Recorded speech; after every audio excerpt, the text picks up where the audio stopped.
বিসমিল্লাহির রহমানির রহিম। বাংলাদেশ জাতীয়তাবাদী দল বিএনপি কর্তৃক আয়োজিত 17 বছরের অপ্রতিরোধ্য সংগ্রামের রক্তধারা জুলাই শীর্ষক আজকের এই আলোচনা অনুষ্ঠানের সম্মানিত সভাপতি, মঞ্চে উপস্থিত বাংলাদেশ জাতীয়তাবাদী দলের স্থায়ী কমিটির সম্মানিত সদস্যবৃন্দ, মঞ্চে উপস্থিত বিগত স্বৈরাচার বিরোধী আন্দোলনের আমাদের রাজপথের সংগ্রামী বিভিন্ন জাতীয় রাজনৈতিক দলের সংগ্রামী জাতীয় নেতৃবৃন্দ এবং আমার সামনে উপস্থিত স্বৈরাচার বিরোধী আন্দোলন, জুলাই আন্দোলন সহ গণতান্ত্রিক আন্দোলনের সকল সৈনিকবৃন্দ, আসসালামু আলাইকুম। আমার মনে হয় আমরা আজকের এই অনুষ্ঠানটিকে ঘিরে যে আলোচনা করছি, এখানে আমার পূর্বে যে সকল বক্তা এখানে তাদের বক্তব্য উপস্থাপন করে গিয়েছেন, খুব সম্ভবত সকল কিছুই কম বেশি ক্লিয়ার হয়ে গিয়েছে। বিশেষ করে মান্না ভাই লাস্টে যে সকল কথাগুলো বলে গিয়েছেন আমার আগে দিয়ে, সকল কথাগুলোই আমাদের ইচ্ছা আকাঙ্ক্ষা, যা আমরা চেয়েছিলাম বা যা চাইছি, সকল কিছুই ক্লিয়ার হয়ে গিয়েছে। আমি সেই কথাগুলোতে পেছন দিকে খুব একটা যেতে চাইছি না। খুব সংক্ষেপে সকল কথার ভেতর থেকে যদি খুব সংক্ষেপে বলতে হয়, এতটুকুই বুঝি, সেটি হচ্ছে 1971 সালে স্বাধীনতা যুদ্ধে যারা আত্মত্যাগ করেছেন, শহীদ হয়েছেন, তাদের যে লক্ষ্য বা উদ্দেশ্য ছিল, স্বাধীনতা পরবর্তী সময় বিভিন্ন সময় গণতন্ত্রকে প্রতিষ্ঠিত করতে গিয়ে যে সকল রাজনৈতিক দলের যে সকল রাজনৈতিক কর্মী রাজপথে আত্মাহুতি দিয়েছেন, শহীদ হয়েছেন, এবং পরবর্তীতে শেষে জুলাই আন্দোলনে যে মানুষগুলোকে আমরা হারিয়েছি, যারা শহীদ হয়েছেন বিভিন্নভাবে বিভিন্ন সময়, বিগত 17 বছরই হোক, দেশ স্বাধীনের পরে বিভিন্ন সময় গণতান্ত্রিক আন্দোলনে যে সকল রাজনৈতিক কর্মীবৃন্দ বিভিন্নভাবে ক্ষতিগ্রস্ত হয়েছেন, প্রত্যেকের লক্ষ্য বা উদ্দেশ্য একটিই ছিল। কি সেই লক্ষ্য বা উদ্দেশ্য? এক, এই দেশের মানুষের রাজনৈতিক অধিকার প্রতিষ্ঠিত করা, অর্থাৎ মানুষ রাজনৈতিক অধিকার বলতে খুব সংক্ষেপে যদি আমরা বুঝে থাকি, তার কথা বলার অধিকার, মত প্রকাশের অধিকার, এবং বহির্বিশ্বে, বাংলাদেশ সহ বহির্বিশ্বে যেটি প্রতিষ্ঠিত, যে তার মতামত প্রকাশ করার অধিকার, অর্থাৎ গণতান্ত্রিক বিশ্বে মতামত প্রকাশের ধরন হচ্ছে ভোটের মাধ্যমে সেটি প্রকাশ করা। এই অধিকারটিকে প্রয়োগ যাতে তারা করতে পারে, সেটি প্রতিষ্ঠিত করা। দুর্ভাগ্যজনকভাবে দেশ স্বাধীনের পরে বিভিন্ন সময় থেকে থেকে জনগণের এই অধিকারটি বাধাগ্রস্ত হয়েছিল, এবং এই রাজনৈতিক অধিকার প্রতিষ্ঠার সাথে সাথে আরেকটি অধিকার, সেটি হচ্ছে জনগণের অর্থনৈতিক অধিকার, অর্থাৎ জনগণের মধ্যে বিভিন্ন শ্রেণী পেশার মানুষ তাদের নিজ নিজ যোগ্যতা অনুযায়ী তার কর্মসংস্থান, তার নিরাপত্তা, তার যোগ্যতা অনুযায়ী সেটি তার বিভিন্ন কর্মসংস্থান হোক বা ব্যবসা বাণিজ্য, অর্থাৎ সেই অধিকার যাতে সে পূর্ণভাবে ভোগ করতে পারে। খুব সংক্ষেপে যাতে যদি মনে করি আমরা, এটি হচ্ছে মানুষের মৌলিক বিষয়গুলির অন্যতম, বা যা তাদের চাওয়া ছিল, লক্ষ্য ছিল, এই অধিকারগুলোকে অর্জন করার। মঞ্চে উপস্থিত জাতীয় নেতৃবৃন্দ, আমার সামনে উপস্থিত আমার বিভিন্ন পর্যায়ে সহকর্মীবৃন্দ, জুলাই আন্দোলন আমরা দেখেছি বিভিন্ন সময় মানুষকে বিভ্রান্ত করার জন্য বিভিন্ন জন বিভিন্ন কথা বলেছে।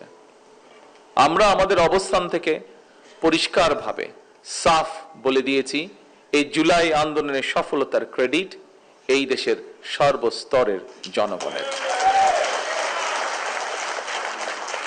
এটি কোনো একক ব্যক্তি, একক কোনো দল, রাজনৈতিক দলের এটি কোনো ক্রেডিট নয়। এখন বিশেষ করে বিগত 17 বছর এই দেশের মানুষ বাংলাদেশ জাতীয়তাবাদী দলের নেতাকর্মীবৃন্দ, সাথে গণতন্ত্রে বিশ্বাসী আরো অনেকগুলো রাজনৈতিক দল, যাদের অনেক নেতৃবৃন্দ আজকে আমাদের এই মঞ্চে বসে আছেন, আমরা বিগত 17 বছর মাঠে ছিলাম। আমাদের নেতাকর্মীরা, বিএনপি হোক, তার প্রত্যেকটি অঙ্গ সহযোগী সংগঠন হোক, প্রত্যেকটি নেতাকর্মী মাঠ ছেড়ে আমরা কখনো চলে যাইনি। আমাদের সবচেয়ে বড় যেটি বিষয়, আমরা কখনোই জনগণকে একা ফেলে মাঠ ছেড়ে চলে যাইনি। এবং বিএনপি সহ এখানে উপস্থিত রাজনৈতিক নেতৃবৃন্দ মাঠে ছিলেন বলেই বাংলাদেশ সহ সারা বিশ্বে প্রতিষ্ঠিত হয়েছে যে যে স্বৈরাচার ছিল সে প্রকৃত একটি ফ্যাসিবাদী স্বৈরাচার ছিল। এবং জনগণ স্বাভাবিকভাবে, পৃথিবীর ইতিহাস যদি আমরা দেখি, যে কোনো সময় যে কোনো আন্দোলনেই ধীরে ধীরে গড়ে ওঠে এবং এক সময় সেখানে জনগণ পার্টিসিপেট করে। বাংলাদেশেও জুলাই আগস্ট যেটি হয়েছে, জুলাই আগস্টে যে সফলতা এসছে, এটিও একইভাবে জনগণ যখন সম্পূর্ণভাবে সম্পৃক্ত হয়েছে, জনগণের সেই আন্দোলন সফল হয়েছে। অর্থাৎ জুলাই আগস্টে যে আন্দোলন, এটি ছিল সম্পূর্ণভাবে জনগণের আন্দোলন। জনগণ পরিবর্তন চেয়েছিল বলেই সেই আন্দোলন সফল হয়েছে। ঠিক যেভাবে 1971 সালে বাংলাদেশের জনগণ একটি স্বাধীন সার্বভৌম রাষ্ট্র চেয়েছে বলেই সেদিন আমাদের স্বাধীনতা অর্জন হয়েছিল 1971 সালে। সম্মানিত সকল উপস্থিতিবৃন্দ, আমরা সবচেয়ে প্রথম মরহুমা দেশনেত্রী খালেদা জিয়ার নেতৃত্বে বাংলাদেশের জনগণের সামনে এটি সংস্কার প্রস্তাব দিয়েছিলাম। যেই সংস্কার প্রস্তাব আমরা দিয়েছিলাম, যখন আমরা দিয়েছিলাম রাজনৈতিক প্ল্যাটফর্ম থেকে, রাজনৈতিক দলের অবস্থান থেকে, তখন বাংলাদেশের অনেক ব্যক্তি পরবর্তীতে যারা বিভিন্ন সংস্কার নিয়ে যারা বিভিন্ন রকম কথা বলেছেন, বা যেই দলগুলো, অনেকগুলো দল বলেছে, তারা তখন কেউই সংস্কারের কথা বলেনি। পরবর্তীতে এই ঘটনাগুলো সাকি সাহেব ওনার বক্তব্যে তুলে ধরেছেন। পর্যায়ক্রমিকভাবে সেই সংস্কার প্রস্তাব নিয়ে আমরা আমাদের রাজপথের সঙ্গী যারা ছিলেন, বহু রাজনৈতিক দলের সাথে আমরা আলোচনা করেছি এবং পর্যায়ক্রমিকভাবে সেটি 31 দফায় পরিণত হয়েছে। এবং সে 31 দফা আমরা আনুষ্ঠানিকভাবে জনগণের সামনে উপস্থাপন করেছি। বিশেষ করে এই 31 দফা আমরা জনগণের সামনে উপস্থাপন করেছি আমাদের বিগত নির্বাচনের সময়। রাজনৈতিক দলের সদস্য হিসাবে আমি দৃঢ়ভাবে বিশ্বাস করি যে আমাদের বিগত যে নির্বাচনটি আমরা পার হয়ে এসেছি, যে নির্বাচনে জনগণ বাংলাদেশ জাতীয়তাবাদী দলের পক্ষে তাদের ম্যান্ডেট দিয়েছে, এই নির্বাচনে আমরা জনগণের সামনে আমাদের 31 দফা উপস্থাপন করেছিলাম। এবং এই 31 দফা উপস্থাপন করার মাধ্যমে বাংলাদেশ জাতীয়তাবাদী দল জনগণের ম্যান্ডেট পাওয়ার মাধ্যমে একটি বিষয় আমি মনে করি পরিষ্কার হয়েছে, সেটি হচ্ছে যেই সংস্কার প্রস্তাব বা যেই রাষ্ট্র মেরামতের যেই দফাগুলো আমরা জনগণের সামনে উপস্থাপন করেছিলাম, সেটি দেশনেত্রী খালেদা জিয়ার মাধ্যমে আমরা সর্বপ্রথম উপস্থাপন করেছিলাম এবং পর্যায়ক্রমিকভাবে বিগত নির্বাচনে জনগণ সেটিকে ম্যান্ডেট দিয়েছে। কাজেই এটি এখন আর বাংলাদেশ জাতীয়তাবাদী দলের কোনো 31 দফা নয়, বরং আমি মনে করি এই 31 দফাটা হচ্ছে জনগণের 31 দফা। এখন সম্মানিত উপস্থিতিবৃন্দ, আমরা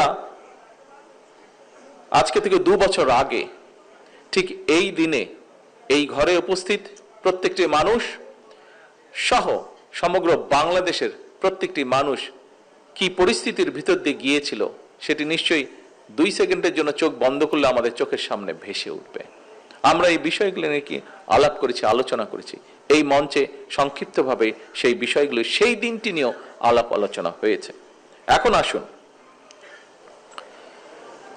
জনগণের জুলাই আন্দোলন সফল হয়েছে।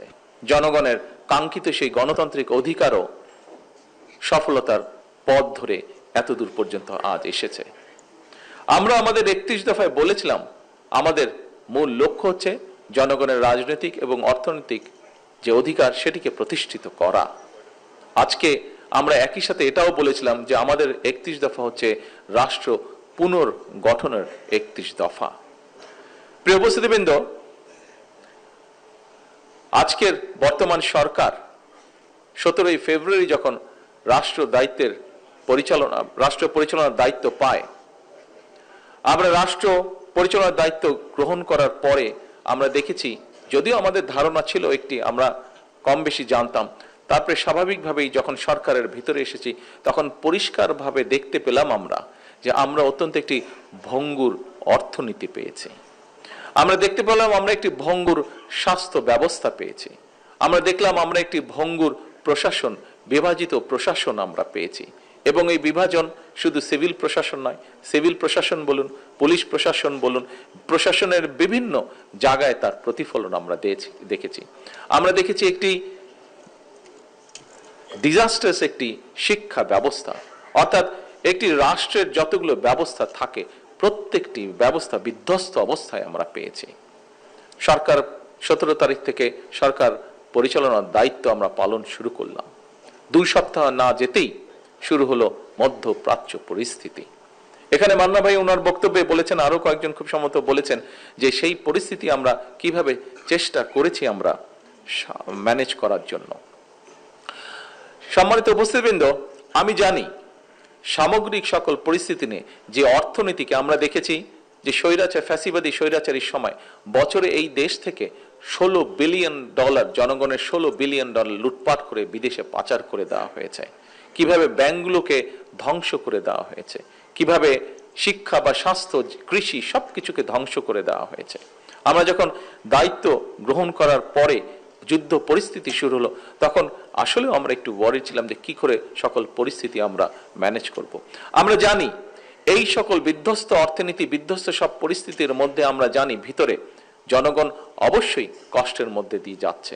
আমরা আমাদের সাধ্য মতন, আমাদের অভিজ্ঞতা, আমাদের বুদ্ধি বিবেক, বিভিন্ন পরামর্শের ভিত্তিতে আমরা সাধ্য মতন চেষ্টা করছি এবং চেষ্টা করে যাচ্ছি আমরা কিভাবে জনগণকে এই পরিস্থিতিকে আমরা বের করে আনতে পারি।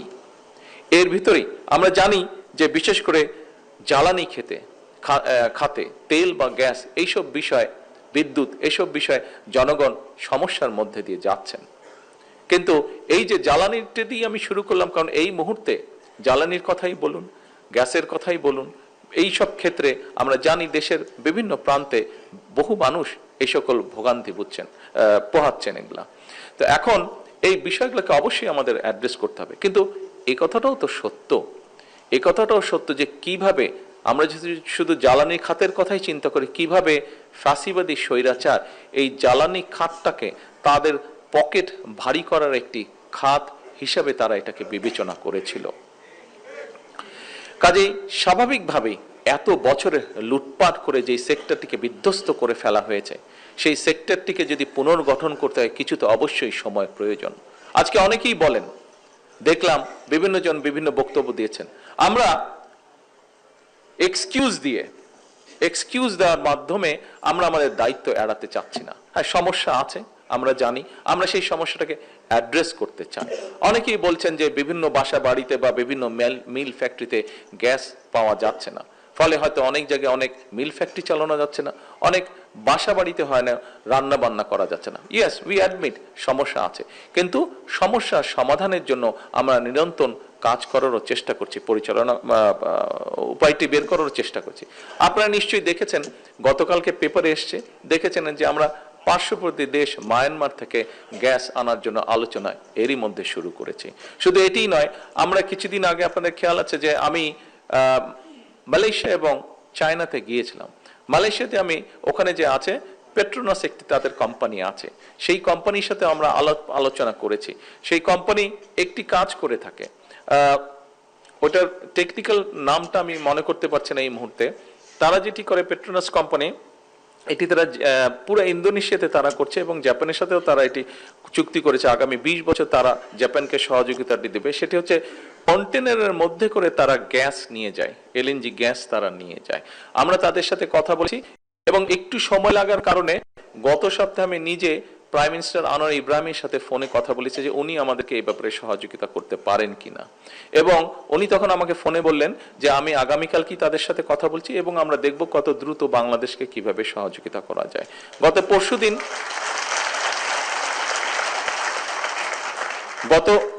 পরশুদিন গতকাল সন্ধ্যার সময় পেট্রোনাস কোম্পানি, এখানে তো টুকু সাহেব আছেন বোধহয়, টুকু সাহেব আসেননি, গতকালকে সন্ধ্যার সময় তাদের সাথে জুম মিটিং ছিল এবং জুম মিটিং এ তারা মোটামুটি ভাবে কথাবার্তা কমপ্লিট হয়েছে এবং তারা চেষ্টা করছে, যেহেতু তারা অলরেডি জাপানের সাথে 20 বছরের একটা কন্ট্রাক্ট করে ফেলেছে, কিন্তু তার ভিতর থেকেও তারা চেষ্টা করবে যত দ্রুত সম্ভব আগামী অক্টোবরের মধ্যে তারা আমাদেরকে সেইভাবে গ্যাস দেওয়ার চেষ্টা করবে যাতে আমরা আমাদের মিল ফ্যাক্টরিগুলোতে গ্যাস সরবরাহ করতে পারি। এর ভিতরে আমরা চেষ্টা করছি যে একইভাবে নিয়ে এসে আমাদের প্রায় 8টার মতন আমাদের বিদ্যুৎ কেন্দ্র আছে, যেই বিদ্যুৎ কেন্দ্রগুলোতে যদি আমরা গ্যাস সরবরাহ করতে পারি সাথে সাথে, তাহলে আগামী 3-4 ঘন্টার মধ্যে এইগুলোতে যদি গ্যাস কানেকশন দেওয়া যায় 3 থেকে 4 ঘন্টার মধ্যে আমরা 4000 মেগাওয়াট বিদ্যুৎ আমরা গ্রিড লাইনে সংযুক্ত করতে পারবো। এটাও কিভাবে করা যায় সেটিরও আমরা চেষ্টায় আছি।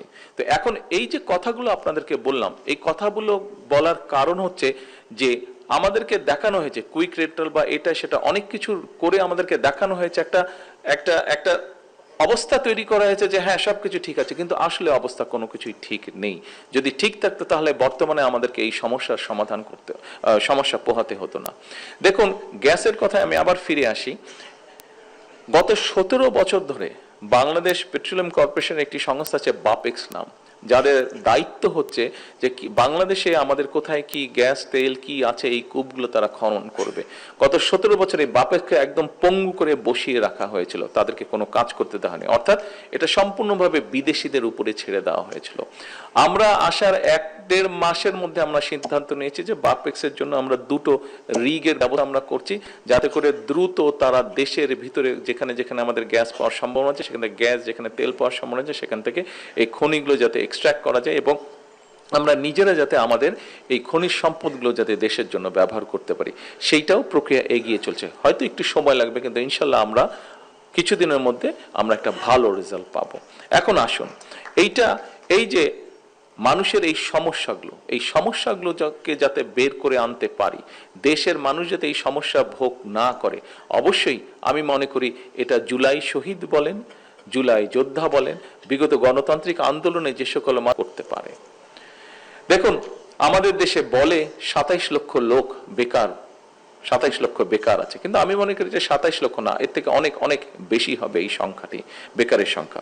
এখন এই বেকার সংখ্যাদেরকে আমরা চাইলেই কি আমরা সকলকে বিদেশে পাঠিয়ে দিতে পারবো? বিদেশে পাঠাতে পারবো না, এখন কম্পিটিশন অনেক বেশি। আপনারা দেখেছেন এর মধ্যে নিউজগুলো এসছে, আমি এখনই স্পেসিফিক করে বলতে চাই না, তবে আমি অত্যন্ত আশাবাদী। একটু আগে যেটা বললাম যে মালয়েশিয়া যখন গিয়েছিলাম সেই সরকারের সাথে কথা হয়েছে, গত সপ্তাহে আমাদের আরিফ সাহেব, আমাদের প্রবাসী বিষয়ক মন্ত্রী, উনি গিয়েছেন এবং সরকারের সাথে কথা হয়েছে। তাদের সরকার থেকে বলেছে যেই ব্যানটা ছিল সেই ব্যানটাকে লিফট করা হয়েছে, অর্থাৎ বাংলাদেশের শ্রমিক ওখানে যেতে পারবে না, এই ব্যানটাকে লিফট করা হয়েছে, অর্থাৎ তারা এখন এগ্রি করেছে যে বাংলাদেশের মানুষ সেখানে গিয়ে কাজ করতে পারবে। আমরা কাজ করছি যে যত দ্রুত সম্ভব মানুষ সেখানে যাওয়ার চেষ্টা করতে, অর্থাৎ এইটা দিয়ে আমি বোঝাতে চাইছি যে মানুষের কর্মসংস্থানের, সেটি বিদেশি হোক দেশি হোক, এখন দেশে মানুষের কর্মসংস্থানের ব্যবস্থার জন্য আমরা কথা বলছি, বিভিন্ন দেশি এবং বিদেশি বিনিয়োগকারীদের সাথে আমরা কথা বলছি। দেশি বিনিয়োগকারীদের সাথে এই জন্য কথা বলছি, তাদেরকে আশ্বস্ত করছি, তাদেরকে বিভিন্ন রকমের সুযোগ সুবিধা পলিসির মাধ্যমে, এমন না যে আলাদা লোন করে দেওয়া তাদেরকে ইন্টারেস্ট কমে যায়, না, পলিসি সাপোর্ট দিয়ে তাদেরকে উৎসাহিত করার চেষ্টা করা হচ্ছে। আপনাদের নিশ্চয়ই খেয়াল আছে, আবার যেহেতু আমি প্রথমে ইনিশিয়ালি এই দুটো দেশে চায়নায় গিয়েছে এবং সেখানে তাদের সাথে কথা হয়েছে, বিভিন্ন তাদের যারা ইনভেস্টর আছে কথা হয়েছে, এবং চায়না যাবার আগে আমরা যত দ্রুততার সম্ভব দ্রুততার সাথে আমরা চট্টগ্রামে ওটা কোচবিহার আনোয়ারাতে না, যে চাইনিজ ইপিজেড যেটা হবে, আপনারা গেলেন যে, হ্যাঁ, গত সপ্তাহে অর্থমন্ত্রী এবং হোম মিনিস্টার দুজনেই আপনারা দেখেছেন ওখানে গিয়েছিলেন। ওখানে চাইনিজদেরকে একটা জায়গা আমরা দিয়েছি যেখানে কয়েকশত চাইনিজ ইনভেস্টর আসবে, যেখানে তারা মিল কারখানা তৈরি করবে। এবং আমি যখন গিয়েছিলাম তখন আমার সাথে কথা ছিল, আমি ওদের জিজ্ঞেস করলাম কতদিন লাগবে তোমাদের, ওরা বললো যে আমাদের 4 বছরের মতন সময় লাগবে। আমার 4 বছর হলে হবে না, তোমাদেরকে আগামী 18 মাসের মধ্যে শুরু করতে, প্রথমটা আমি 18 মাসের মধ্যে ওপেন করতে চাই। তো তখন আমি বললাম যে আমি শুনেছি তোমরা বলে টাইমের অনেক আগে কাজ শেষ করতে পারো। দুইটা ফ্যাক্টরি জয়েন করেছে অলরেডি ওই দিন দুইটা ফ্যাক্টরি। তো আমি কথা প্রসঙ্গে ওটা যারা কাজ করছে ওদেরকে আমি বললাম যে দেখো, আমি তো বিভিন্ন সময় বিভিন্ন জায়গায় দেখেছি যে চাইনিজরা যখন কোনো কাজ শুরু করে, আমরা দেখেছি পৃথিবীর বিভিন্ন জায়গায় এবং তোমাদের দেশেও অনেক সময় আমরা দেখেছি যে ব্রিজ কমপ্লিট করার কথা 3 বছর, ওটা তোমরা 2 বছর কমপ্লিট করে ফেলছো। তো তোমাদেরকে আমি চ্যালেঞ্জ দিলাম যে আমি 18 মাসের মধ্যে এখানে ফ্যাক্টরি ওপেন করতে চাই, তোমরা যে নতুন ফ্যাক্টরি করবো আমি সেটা উদ্বোধন করতে চাই। ওরা বলে যে তোমাদের এই চ্যালেঞ্জ আমি গ্রহণ করলাম। ওরা বললো, আমরা আশা করি ইনশাল্লাহ দ্রুত এই ব্যবস্থাটা হবে। এবার আসুন, এবার আমরা একটি বিষয়ে চিন্তা করছি, প্রায় আমরা শুনি, অর্থাৎ এই বিষয়টা কি, এই বিষয়টা হচ্ছে যে দেশের অর্থনৈতিক পুরা বিষয়টাকে চেঞ্জ করা। সেটা কি? যেখানে মানুষের কর্মসংস্থান হবে, যেখানে দেশে মিল ফ্যাক্টরি তৈরি হবে, এই দেশের দ্রব্য বিদেশে যাবে। বেকারের সংখ্যা 2 কোটির বেশি। ইয়েস, আমি তো বললাম 27 লক্ষ না, কোথায় একটা লেখা ছিল শিক্ষিত বেকারের সংখ্যা 27 লক্ষ, বাট অনেক বেশি। এটা অ্যানুয়ালি 27 লক্ষ করে অ্যাড হচ্ছে প্রতি বছর, 27 লক্ষ করে অ্যাড হচ্ছে অ্যানুয়ালি। এখন 4 কোটি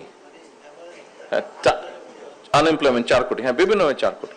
এর মধ্যে আপনারা দেখেছেন যে গত কয়েকদিন আগে ঢাকা ইউনিভার্সিটিতে স্টার্ট আপ ফান্ড নামে যে প্রজেক্ট আছে সেটা আমরা চালু করেছি।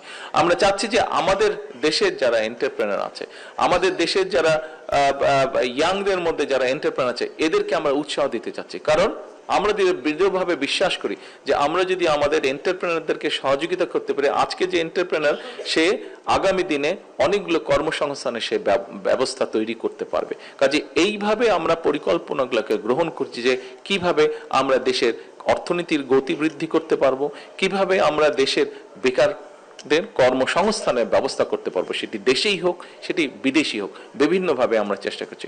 গতকাল আপনারা আজকে নিশ্চয়ই পত্রিকা দেখেছেন যে গতকাল কোরিয়ার বাণিজ্য মন্ত্রী এসছে, বাংলাদেশে এসছে, খুব সম্ভবত আজকে বোধহয় চলে গেছে ভদ্রলোক। তার সাথে আমি কথা, সে আমার সাথে দেখা করতে এসেছিল, তাদের সাথে নতুন একটা এমই হচ্ছে, তার ফলে এখানে এখন তারাও ইনভেস্ট করতে পারবে।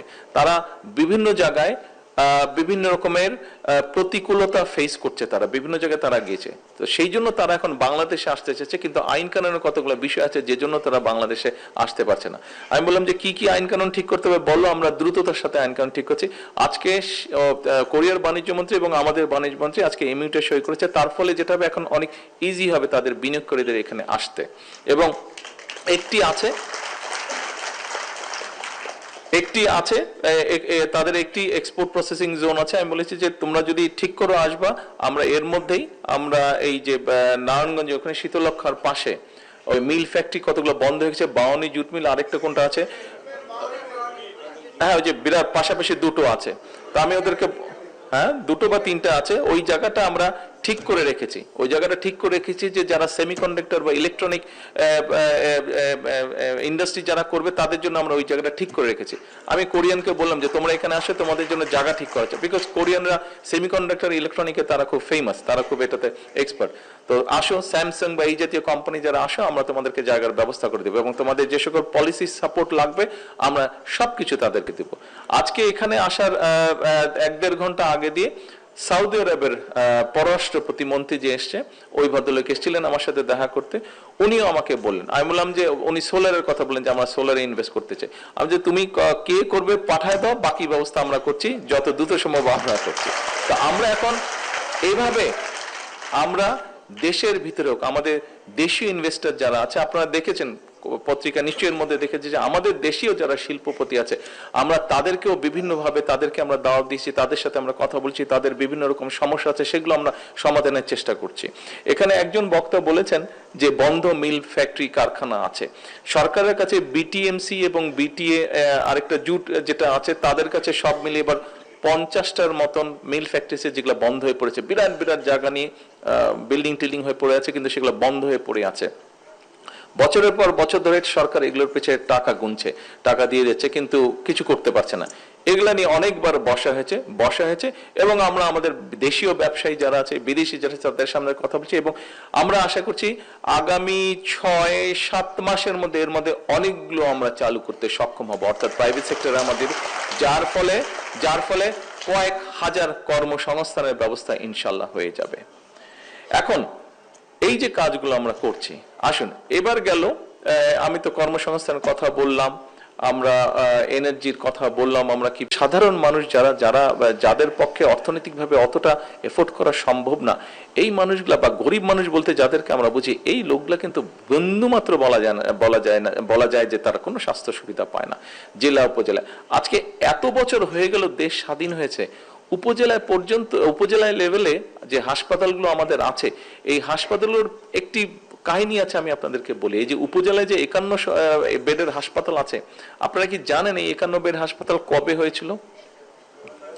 এই 51 বেডের 50 বেড বা 51 বেডের হাসপাতাল 30 বেড হয়েছিল জিয়াউর রহমানের সময়। তারপরে বহু বছর জিয়াউর রহমান করে গেছে, তারপরে বহু বছর গ্যাপ ছিল। পরবর্তী যে 20 বেড এটি করেছে খালেদা জিয়া। আচ্ছা, এবার আপনাদের সরকার সিদ্ধান্ত নিয়েছে ইনশাল্লাহ আগামী 5 বছরের মধ্যে প্রত্যেকটি উপজেলার এই যে 51 সদস্যের যে 50 সদস্যের যে 51 সদস্য, সরি 51 সদস্য তো না, 51 বেডের যে হসপিটাল, এটাকে আমরা ইনশাল্লাহ 101 বেডের হসপিটালে আমরা নিয়ে যাব। এখন আসছেন একটা হতাশার কথা বলি। এই যে 51 বেডের যে হসপিটাল, একটা হসপিটালও কি আপনারা জানেন যে ডায়ালিসিস করার মেশিন নেই? উপজেলা হাসপাতালে ডায়ালিসিস হয় না, কি একটা মানে ফ্রাস্ট্রেটিং কথা। আজকে 56 বছর হচ্ছে বাংলাদেশ স্বাধীন হয়েছে, আমরা উপজেলা হাসপাতালে আমরা কিডনি ডায়ালিসিস করার মেশিন আমরা স্থাপিত করতে পারি নাই।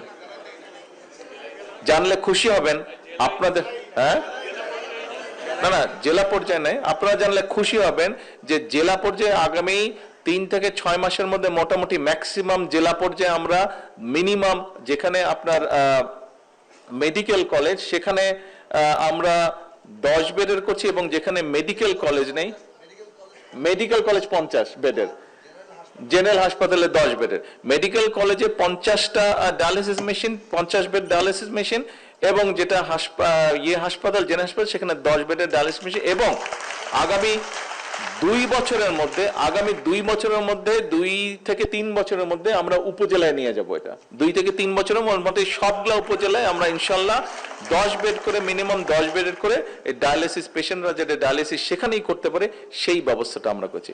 আপনারা নিশ্চয়ই খেয়াল করেছেন একটা জিনিস, এই যে বাজেটটা আমরা তো বলি জনবান্ধব বাজেট, কিন্তু এবার আমরা জনগণের জন্য বাজেট করার চেষ্টা করছি। আপনারা দেখেছেন যে স্বাস্থ্যের ব্যাপারে অনেকগুলো বিষয়ের উপরে কিন্তু গভর্নমেন্ট বলা যায় যে ট্যাক্স উঠিয়ে নিয়েছে বা 50% করেছে। তার ফলে যেটা হবে, এখানে নিশ্চয়ই কার্ডিয়াক ডক্টর আছেন, যারা কার্ডিয়াক ডক্টর, বিটু কোথায় গেল, কার্ডিয়াক ডক্টর আছে, যেমন আমাদের একটা ডাক্তার আছে জানেন, ছেলে আমার সাথে আছে, বিটু নাম, ও কার্ডিয়াক সার্জন, কার্ডিয়াক স্পেশালিস্টও।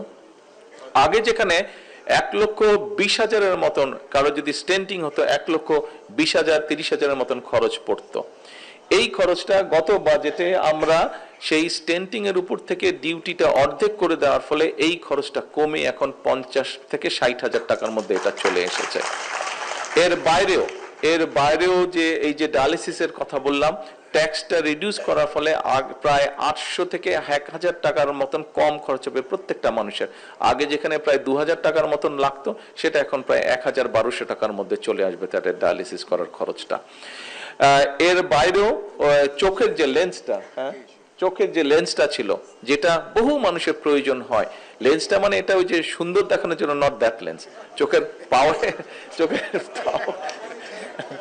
পাওয়ারের জন্য যে লেন্স যেটা মানুষের আসলেই প্রয়োজন, সেই লেন্সটার উপরেও ট্যাক্স বলা যায় প্রায় জিরোর কাছাকাছি, অর্থাৎ কমিয়ে ফেলা হয়েছে। তার ফলে গরিব মানুষের জন্য এটাও একটা উপকার হবে। ঠিক একইভাবে সবাই বলে ইয়াং জেনারেশনের কথা, তরুণদের কথা বলে, সেই তরুণরা যাতে উৎসাহ ফিল করে, সেই তরুণরা যাতে আইটিতে ভালো করে কাজ করতে পারে, সেই জন্য আইটি সংক্রান্ত যতগুলো প্রোডাক্ট আছে এগুলোর উপর ট্যাক্স অলমোস্ট জিরো করে ফেলা হয়েছে, যাতে করে এখানে অনেক কর্মসংস্থানের ব্যবস্থা হয়। হার্টের ওটাই তো স্টেন্টিং এর কথাই বললাম। তো এখন উপস্থিতিবৃন্দ, শিক্ষার ক্ষেত্রে আপনারা দেখেছেন আমরা শিক্ষা ব্যবস্থাটাকে চেঞ্জ করতে চাই। শিক্ষাটা নিয়ে সংক্ষেপে আপনাদের সামনে বলি, একটু পরে মাগরিবের আজান দিয়ে দিবে, অনেকক্ষণ আপনারা 4-4.5 ঘন্টা বসে আছেন, ধৈর্য দিচ্ছে। কিন্তু কেন আমি এই কথাগুলো বলছি, আপনারা হয়তো অনেকে ভাবতে পারেন যে জুলাই আজকে যে প্রোগ্রাম, এই প্রোগ্রামের সাথে আমার এই বক্তব্য কিভাবে রিলেট করছে। আমার বক্তব্যটা এই জন্যই রিলেট করছে, দেখেন আমরা যেই কথাগুলো বলছি এটা আমি একটু গর্ব করেই বলি, আমরা আপনার সরকার যেই কথাগুলো বলছে, যেই কাজগুলো করছে, আপনার সরকারের বাইরে আর যে রাজনৈতিক দলগুলো যারা বিভিন্নভাবে আমাদেরকে বিভিন্ন কথা বলছে, আপনি একটু চিন্তা করে, ঠান্ডা মাথায় চিন্তা করে দেখেন তো তাদের কথার মধ্যে কতটুকু সাবস্টেন্স আছে, তাদের কথার মধ্যে কতটুকু প্ল্যানিং, প্রোগ্রামিং, পরিকল্পনা, চিন্তা ভাবনা আছে। কথা বলে দেখেন তো, নেই। কিন্তু আপনাকে 31 দফা এই দেশের জনগণকে 31 দফা, অর্থাৎ বিএনপি শিক্ষা খাতে কি করবে, বিএনপি স্বাস্থ্য খাতে কি করবে, বিএনপি ইন্ডাস্ট্রির জন্য কি করবে, বিএনপি ব্যাংকিং খাতে কি করবে, বিএনপি কোন খাতে কি পরিকল্পনা গ্রহণ করবে বা কি তার চিন্তা ভাবনা প্ল্যানিং করতে চায়, কাজ করতে চায়, প্রত্যেকটি বিএনপি জনগণের সামনে তুলে ধরেছে। আর কোন রাজনৈতিক দল বাংলাদেশে এই কাজগুলো করেছে আপনারা বলতে পারেন আমাকে? রাজনীতি তো করি আমরা জনগণের জন্য। রাজনীতি, আরে ভাই দাঁড়ান, স্লোগান দেন, এই জিনিসটাই বিরক্ত লাগে। স্লোগান দেন, আগে শোনেন, বোঝেন, আগে শোনেন, কথা শোনেন, বোঝেন, বোঝে জিনিসটা ডেলিভারি দেওয়ার চেষ্টা করেন। তো আর কোন রাজনৈতিক দল কিন্তু কাজগুলো করেনি। কোন রাজনৈতিক দল, আমরা শুধু গাল ভরা কথা শুনেছি, আমরা গলা ভরা কথা শুনেছি, গাল ভরা কথা আমরা শুনেছি। আমরা কতগুলো কথা শুনেছি যেগুলা শুধু তর্ক বিতর্ক, আমরা শুনেছি সমালোচনা, আমরা বিভিন্ন মানে মানুষকে খারাপ, অর্থাৎ এমন একটা অবস্থা হয়ে দাঁড়িয়েছিল বা এমন একটা অবস্থা এখনো ক্ষেত্র বিশেষে দেখতে পাচ্ছি আমরা, যে আমি ভালো আর সব খারাপ। আমরা এই ভালো খারাপের মধ্যে যেতেই চাই না। আমাদের রাজনীতিতে যে জনগণকে নিয়ে, আমাদের রাজনীতির চেয়ে দেশকে নিয়ে। আমরা দেখেছি শহীদ রাষ্ট্রপতি জিয়া রহমান সকাল থেকে রাত পর্যন্ত কিভাবে এই দেশের মানুষের জন্য কাজ করছেন। সে খালকাটা থেকে শুরু করে রাজধানী পর্যন্ত কিভাবে দেশের জন্য কাজ করেছেন, দেশের মানুষের জন্য কাজ করেছেন। আমরা দেখেছি দেশনেত্রী খালেদা জিয়া কিভাবে দেশের মানুষের জন্য কাজ করেছেন। দেশনেত্রী খালেদা জিয়া চেষ্টা করেছেন, কাজ করেছেন কিভাবে এই দেশের কৃষকদের স্বাধীনতা দেওয়া যায়, কৃষকদেরকে স্বাবলম্বী করা যায়। আমরা দেখেছি শহীদ জিয়া কাজ করেছেন কিভাবে এই দেশের সন্তানদেরকে শিক্ষিত করা যায়। আমরা দেখেছি শহীদ জিয়া কাজ করেছেন এই দেশের কিভাবে ইন্ডাস্ট্রিতে, শিল্প কারখানায় স্বাবলম্বী করা যায়। আমরা দেখেছি কিভাবে, সেজন্যই আমরা দেখেছি যে কিভাবে শহীদ জিয়ার সময় এই যে গার্মেন্টস নিয়ে আমরা গর্ব করি, সেই গার্মেন্টস কিভাবে সারা বিশ্বে এখন আমরা দ্বিতীয় অবস্থানে আছি গার্মেন্টস রফতানির ক্ষেত্রে। আমরা দেখেছি কিভাবে দেশনেত্রী খালেদা জিয়ার সময় 1996 সালে এই যে স্বৈরাচার যে তখন ক্ষমতা ছিল 1996 সালে, তাদের শিল্পমন্ত্রী বলতে বাধ্য হয়েছিল যে 91 থেকে 96 পর্যন্ত দেশে খালেদা জিয়ার সময় প্রায় 80,000 শিল্প কলকারখানা এই দেশে প্রতিষ্ঠিত হয়েছিল। আমরা দেখেছি তাদের কাজেই তাদের সেই দল, তাদের সেই পথকেই ধরে রাখতে চায়। এই জন্যই আমরা এমন কাজগুলো করতে চাই যেই কাজগুলোর ফল জনগণ পাবে। জনগণ যেই কাজগুলোর ফল পাবে, শুধু কথা শুনবে না, জনগণ দেখবে যে ইয়াস বিএনপি এই কাজগুলো করেছে, সেজন্য আমি, আমার পরিবার, আমার সন্তান একটি সেফ পজিশনে আছে। সেই জন্য বিএনপি এই কাজগুলো করেছে বলেই আমি, আমার পরিবার, আমার সন্তান আমরা একটি নিশ্চিত সুন্দর ভবিষ্যতের দিকে এগিয়ে যাচ্ছি। উপস্থিতিবৃন্দ, আমাদের রাজনীতি এটাই হওয়া উচিত। অনেকে অনেক কথা বলবে, সবার সব কথা এত কান দেবার দরকার নেই। আসুন, আমরা শপথ করেছি এই দেশের মানুষের জন্য ডেলিভারি করার, এই দেশের মানুষেরকে ডেলিভার করব, আমরা কাজ ডেলিভার করব। আমরা আজকে কি পেলাম, হ্যাঁ আমি জানি এখানে আপনারা যারা আজকে ঘরে উপস্থিত আছেন, এমনকি এই মঞ্চে উপস্থিত যারা আছেন, বিভিন্ন জন বিভিন্ন অত্যাচার নির্যাতনের ভিতর দিয়ে আপনারা গিয়েছেন, বিভিন্ন জন বিভিন্ন কিছু হারিয়েছেন জীবনে। আমি আমার বাড়িঘর সবকিছু হারিয়ে ফেলেছি, আমি আমার বাড়িঘর সবকিছু হারিয়ে ফেলি। যেই বাড়ি রেখে আমি চলে গিয়েছিলাম, এসে তো ফিরে এসে তো আমি সেই বাড়ি দেখিনি। তো আমরা সকলেই, বহু মানুষ বহু কিছু হারিয়েছি আমরা। কিন্তু আসুন, এখন বোধহয় আমাদের মাইন্ডসেট চেঞ্জ করার একটি সময় চলে এসেছে, পরিস্থিতি চলে এসেছে। আমরা এখন নিজে কি পাবো দিয়েছি তো। আমরা তো গত 17 বছর বিএনপি জাতীয়তাবাদী শক্তি এবং তার সাথে আমাদের যারা সহকর্মী, আমাদের অন্যান্য রাজনৈতিক সহকর্মী ছিল, প্রত্যেকে তো আমরা দিয়েছি তো। আমরা আমাদের সময় দিয়েছি, আমরা আমাদের ঘাম দিয়েছি, আমরা আমাদের যতটুকু সম্ভব অর্থ সেটি আমরা ব্যয় করেছি রাজনীতির জন্য। আমরা আমাদের পরিবারকে বঞ্চিত করে সেই অর্থ, সম্পদ, সময় সবকিছু আমরা দেশের জন্য, দেশের জনগণের জন্য আমরা ব্যয় করেছি। দেশের জনগণের গণতন্ত্রকে প্রতিষ্ঠিত করার জন্য ব্যয় করেছি, দেশের জনগণের অর্থনৈতিক স্বাধীনতাকে প্রতিষ্ঠিত করার জন্য ব্যয় করেছি। কাজে আসুন, জনগণ আপনাদের পক্ষে রায় দিয়েছে, এখন আমাদের সকলের দায়িত্ব হচ্ছে জনগণের সেই দেওয়া দায়িত্বটি সঠিকভাবে পালন করা, সঠিকভাবে সিনসিয়ার ভাবে আমাদের পালন করা। আমরা কি পাবো সেটি বড় কথা নয়, আমরা কি দিতে পারবো দেশ এবং জনগণের জন্য, সেটিই হোক আজকের এই জুলাইয়ের আমাদের যে রক্তঝরা জুলাইয়ের যে জাগরণের যে প্রোগ্রাম, আজকের এই প্রোগ্রামের আমাদের এটি হোক শপথ, এটি হোক আমাদের প্রতিজ্ঞা যে আমরা কি দিতে পারবো, কম্পিটিশন দিয়ে আমাদেরকে দিতে হবে কি দিতে পারবো। এই যে দেখেন কয়েকদিন আগে আপনার বাচ্চাদের এই যে খেলা হলো প্রাইমারি স্কুলের বাচ্চাদের ফুটবল খেলা হলো, ছেলেদের এবং মেয়েদের 22 লক্ষ ছেলে মেয়েরা এটাতে পার্টিসিপেট করেছে। তারপরে 14 বছর বয়স পর্যন্ত 12 থেকে 14 নতুন কোটি স্পোর্টস প্রতিযোগিতা হলো, যে 8টি বিষয় স্পোর্টস প্রতিযোগিতা হলো। দেখেন আমরা যখন এখানে আলোচনায় বসে আমরা যখন বক্তব্য দিই, অনেক সমস্যার কথা বলে, একটি সমস্যার কথা সবাই বলে। বিভিন্ন সময় যখন নির্বাচনের সময় গেছি, তারপরেও যখন বিভিন্ন ডিস্ট্রিক্টে বিভিন্ন জায়গায় গিয়েছি, একটি সমস্যার কথা সবাই বলে, কি সেটা? হ্যাঁ, আমাদের তরুণ সমাজ ড্রাগে জড়িয়ে যাচ্ছে, বিভিন্নভাবে আসক্তিতে তারা জড়িয়ে যাচ্ছে। এখন আপনি কতজনকে চিকিৎসা দেবেন আর কতজনকে আপনি ধরে ধরে জেলে পুরবেন? সম্ভব এটা? এত হাজার হাজার লক্ষ লক্ষ কোটি কোটি মানুষকে জেলে ভরা বা চিকিৎসা দেওয়া সম্ভব না। তাহলে আপনাকে উপায় বের করতে কি করতে হবে?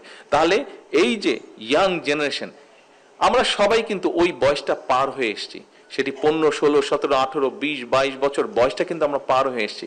কাজে সেটার এক্সপিরিয়েন্স আমাদের আছে, প্রত্যেকটা মানুষ এই ঘরে আমরা ওই বয়সে কি হয়, অবশ্যই মানসিক এবং শারীরিক একটা এনার্জি থাকে। এই এনার্জিটাতে আপনাকে বার্ন করার জন্য একটা এভিনিউ দিতে হবে। তো কোথায় আপনি বার্ন করবেন? কাজে আপনি যদি বাচ্চা ছেলে বা মেয়েটাকে আপনি যদি স্পোর্টসের আয়োজন করে দেন, সেখানে সে তার এই এনার্জিটা বার্ন করবে। আপনি যদি তাকে সায়েন্স ফেয়ার অ্যারেঞ্জ করে দেন, সেখানে তার সেই এনার্জিটা বার্ন করবে। আমার ছোটবেলায় গিটার বাজানোর ইচ্ছা ছিল, পিয়ানো বাজানোর ইচ্ছা ছিল, যে কোনো কারণে আমি পারিনি। আপনাদের অনেকেরই বিভিন্ন ভাবে ছিল, আপনার কারো ছবি আঁকার ইচ্ছা ছিল, আপনি হয়তো শিখতে পারেননি। এরকম লক্ষ কোটি বাচ্চা যাদের মধ্যে যে ইচ্ছাটা আছে, আমাদেরকে তাদেরকে সেই সুযোগটা করে দিতে হবে। তাহলেই সে খারাপ রাস্তায় না গিয়ে সে ভালো রাস্তায় চলে আসবে। আপনারা এখানে যারা বিএনপির নেতাকর্মীরা আছেন, আপনারা সবাই একটি নামের সাথে পরিচিত, নামটা হচ্ছে ফাতেমা। নিশ্চয়ই আপনারা চেনেন সবাইকে। আম্মার সাথে ফাতেমা ছিল, সে আম্মার সাথে জেলও খেটেছে। ফাতেমার এক ছেলে আছে, ওই দিন জায়মা আমাকে কথাটা বলছিল।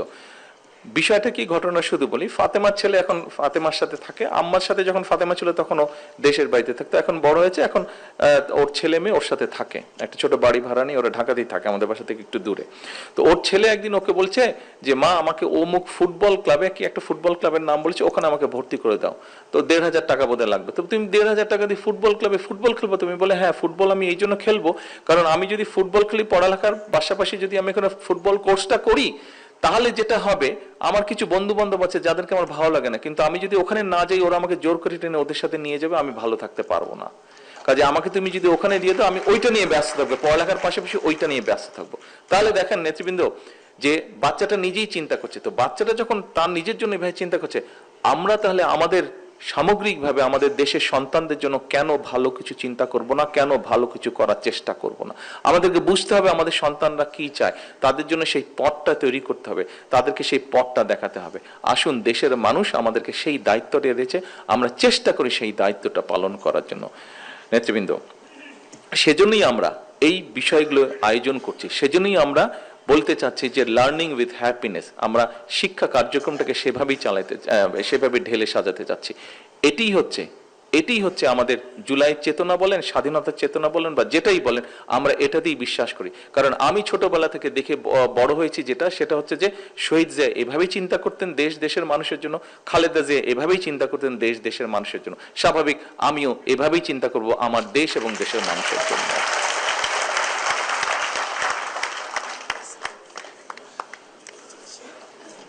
হ্যাঁ,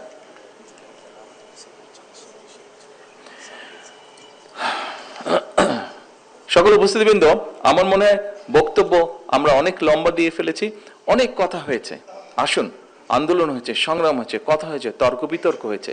এখন সময় হচ্ছে দেশ পুনর্গঠন করা, এখন সময় হচ্ছে দেশকে এগিয়ে নিয়ে যাওয়া, এখন সময় হচ্ছে ধৈর্য সহকারে ঠান্ডা মাথায় যারা ষড়যন্ত্র করতে চায় তাদের ষড়যন্ত্রের প্রতি সজাগ দৃষ্টি রাখা, জনগণকে সতর্ক করা এবং ঠিক একইভাবে আমরা যেই পরিকল্পনা জনগণের সামনে দিয়েছি, আমরা জনগণের জন্য যা করতে চাইছি, দেশকে পুনর্গঠনের জন্য আমরা যা করতে চাইছি, সেগুলো ধীরে ধীরে বাস্তবায়ন করা। জনগণ এখন চায় যে আমরা আমাদের বলা কথাগুলো বাস্তবায়ন করি। জনগণ চায় রাস্তায় শান্তি, জনগণ চায় তার সন্তানের শিক্ষার ব্যবস্থা, জনগণ চায় তার জন্য চিকিৎসার ব্যবস্থা, জনগণ চায় একটি নিরাপত্তা, জনগণ চায় যে তার কর্মসংস্থানের ব্যবস্থা অথবা যার যেটা যোগ্যতা সে অনুযায়ী ব্যবসা বাণিজ্য চাকরি বাকরি করবে। এটাই হচ্ছে জনগণের চাওয়া। এবং জনগণ একই সাথে চায় তার যে রাজনৈতিক অধিকার সেটি যাতে সে তার সময় মতন সেটি যাতে সে প্রয়োগ করতে পারে। জনগণ যেসব বিষয় আমরা কয়েকদিন যাবত রাজনীতিতে দেখছি, পত্রপত্রিকায় দেখছি, আমার মনে হয় না কোনো গণতন্ত্রে বিশ্বাসী জনগণের কোনো সদস্য এইরকম কোনো কিছু দেশের মধ্যে চায়। আমার মনে হয় আপনারাও আমার সাথে কম বেশি একমতই হবেন। কাজে আসুন, জনগণ যেটি চায় আমরা সেই কাজে নিজেদেরকে নিয়োজিত করি। আজকে যেহেতু এইটি জুলাই আন্দোলনকে ঘিরে আলোচনা, আরেকটি কথা আপনাদের সাথে শেয়ার না করলেই নয়। দেখুন, জুলাইতে আমার নিজের দল সহ অন্যান্য রাজনৈতিক দল যারা আমাদের সাথে রাজপথে ছিলেন তারা সহ নাম জানা না জানা অরাজনৈতিক বহু মানুষ জুলাই আন্দোলনে বিভিন্নভাবে ক্ষতিগ্রস্ত হয়েছেন। আমাদের পক্ষে যতটুকু সম্ভব হয়েছে, সরকারের পক্ষে যতটুকু সম্ভব হয়েছে, এবং সামনের দিনে সরকারের সামর্থ্য অনুযায়ী যতটুকু সামর্থ্য অনুযায়ী সম্ভব হবে, পরিষ্কারভাবে আমি একটি কথা বলতে চাই, জুলাই আন্দোলনে যারা ক্ষতিগ্রস্ত হয়েছেন আমরা তাদের সাথে আছি। আমরা আমাদের সাধ্য মতন এই মানুষগুলোর পাশে থাকবো। আমরা আমাদের সাধ্য মতন এই মানুষগুলোর ভিতরে যাদের চিকিৎসা প্রয়োজন তাদেরকে আমরা চিকিৎসার ব্যবস্থা করব। যাদের কর্মসংস্থানের প্রয়োজন ইনশাল্লাহ তাদের জন্য আমরা কর্মসংস্থানের ব্যবস্থা করব। পরিশেষে আর বক্তব্য লম্বা করব না, পরিশেষে আবারও স্বাধীনতা যুদ্ধে যারা শহীদ হয়েছেন, বিভিন্ন গণতান্ত্রিক আন্দোলনে যে সকল মানুষ শহীদ হয়েছেন, পরিশেষে জুলাই আন্দোলনে যে সকল মানুষ শহীদ হয়েছেন সকলের আত্মার মাগফিরাত কামনা করে, এবং যে সকল মানুষ আহত হয়েছেন, যে সকল জানা নাম যারা না জানা রাজনৈতিক কর্মী নেতা যারা আহত হয়েছেন, বিভিন্নভাবে ক্ষতিগ্রস্ত হয়েছেন, তাদের সকলের প্রতি কৃতজ্ঞতা এবং সমবেদনা জানিয়ে আমি আমার বক্তব্য শেষ করছি। আল্লাহ হাফেজ। বাংলাদেশ জিন্দাবাদ।